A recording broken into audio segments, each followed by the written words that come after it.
guys, let's talk about this Caroline Leavitt press secretary briefing today. Let's get into the information. So she started off the press briefing acknowledging the tornadoes and storms that is sweeping the southern states and Midwest states.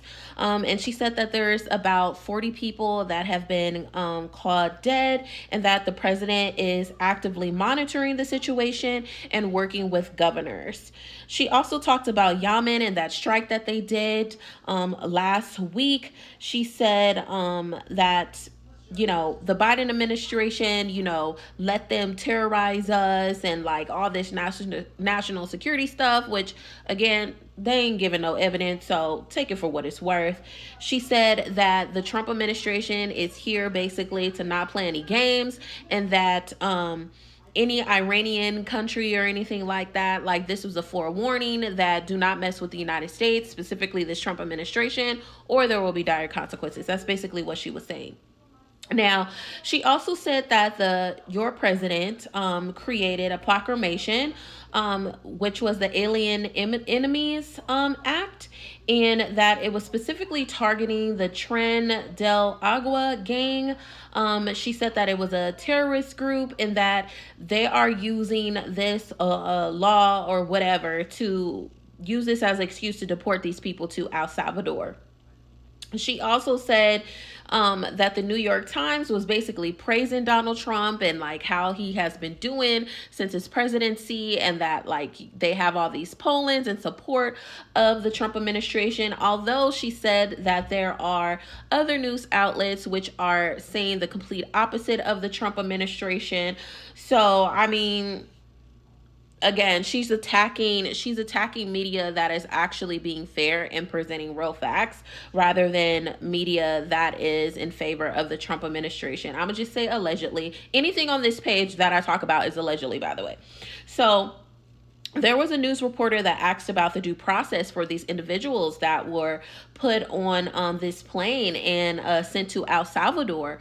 They were saying, they were questioning, is the United States actually following due process and allowing these people, their fair chance in court? And just based on their actions, they defied a court order saying that the planes were supposed to return back to the United States and not continue on to El Salvador. So they already are overstepping the judiciary branch. So she basically made an excuse and said that the Trump administration is following the law and he is following his constitutional right as a U.S. sitting president. That's to be questioned.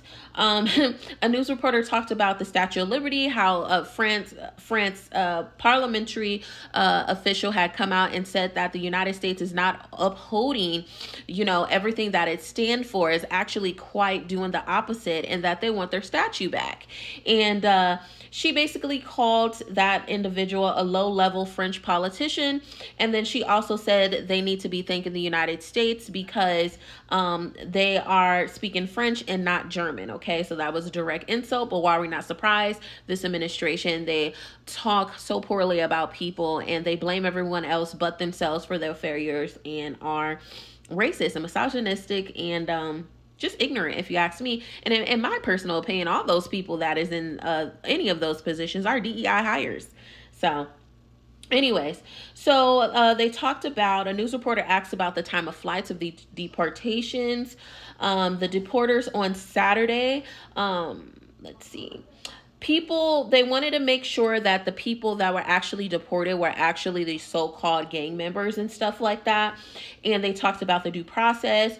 Karoline Leavitt said that they did have due process, that Customs, ICE, and the Department of Homeland Security made sure and they could verify that these individuals were, criminals. And she named these people to be rapists, murderers, brutally attacking people, all of this sort. This is what she was labeling them. She said that they could 100% prove that. News reporters questioned her on that. She said that there was a total of 261 immigrants. 137 were deported under the Illegal Aliens Act. 101 Venezuelan were removed via Title VIII, and 23 MS-13 Salvadoran gang members and 2 ringleaders were a part of those deportations.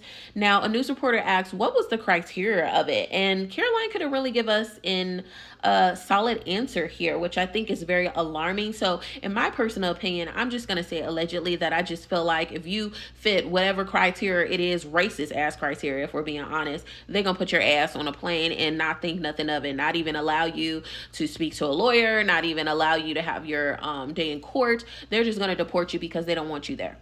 Okay, they don't want you here. Now, she said that the criteria was based off of intelligence, men and women trusted, basically everyday lives. And she said that their hands were tied in the Biden administration. Child, I am so sick and tired of this goddamn administration blaming everything on fucking Biden. No, it's you guys. You guys are the problem. You were the problem back then, you're the problem now, and you're going to be the problem for decades to come. So anyways, a news reporter asks how was El Salvador being compensated for this, and Karoline Leavitt said that they have paid a total of $6 million to detain these individuals. She said it's pennies on the dollar compared to the cost of life in the United States. We're going to touch on that on a later date, I'm sure. Another news reporter asked about the stance on Russia and the Ukraine war, and, you know, what was Trump's thinking and everything like that. And she said that Trump is going to speak to Putin about a ceasefire and possible negotiations. We don't know. Now, I found this very offensive and quite embarrassing to be an American citizen. They said that all the pardons that Biden did in office, that they were non and void. How are you going to tell how are you going to tell a past president that their pardons are not valid because they're protecting people that you want to target? That's crazy to me. Anyways, they said that it was due to allegedly Biden, those pardons were by an auto pen by Biden and weren't like signed with his autograph, and that they accused Biden of being cognitively impaired, and that she feels like, you know, they don't even know if Biden really knows about this. She said that a news reporter said, do you have any evidence supporting these claims that you're saying? And she said, you should find out, you're a reporter. So translation, this is all bullshit and they're just saying shit just to fucking say shit. And the people that are ignorant in these rural ass areas and not educated, they're going to run by this and they're going to believe this. Now, they talked about the validity of these deportations. Granted that a judge, which I reported, make sure you look at the videos later on my page, ordered for the planes to turn around, and the Trump administration completely ignored it.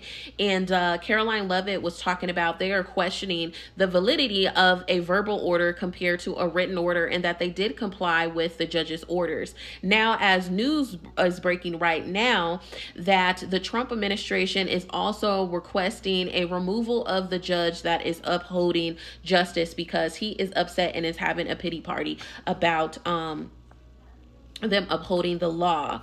Now let's talk about this. They said in Atlanta, they noted that the president said it should be illegal to criticize judges, but he noted that the Trump and Elon has continuously questioned these judges that are in the judiciary system, and has called for impeachments of judges. And Karoline Leavitt acknowledged, well, she kind of skimmed over acknowledging Elon's, part in it, but she said she doesn't know that Trump has said that. So that's neither here nor there.